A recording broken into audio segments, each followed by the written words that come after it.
दरवाजा बंद करे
પોલીસ સ્ટેશનના પીઆઈ આહિર કરી છે, મારી આબરૂ લીધી છે. મને કીધું કે ભડવી તું છેટી કશ તારા બાપની ઓફિસ અહીંયા નથી, આ કલેક્ટર ઓફિસ છે.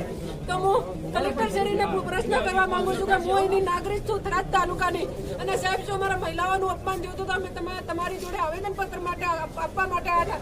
અને આટલા કાર્યકરો અને આટલી મોટી સંખ્યામાં આટલા મારા કોંગ્રેસના પૂર્વ ધારાસભ્ય, ચાલુ ધારાસભ્ય અને મને એક ભડવી કહે છે. સાહેબ હવે ખરેખર હવે શું બાકી રહ્યું છે મહિલાઓ માટે? અને શરમ આવી જોઈએ. અને હું માંગ કરું છું કે જો આ પીએસઆઈને સસ્પેન્ડ નહીં કરે તો સાહેબ મારે જીવવાનો કોઈ અધિકાર નથી, કારણ કે ખુલ્લે આમ આજ મારી આબરૂ લૂંટાણી છે.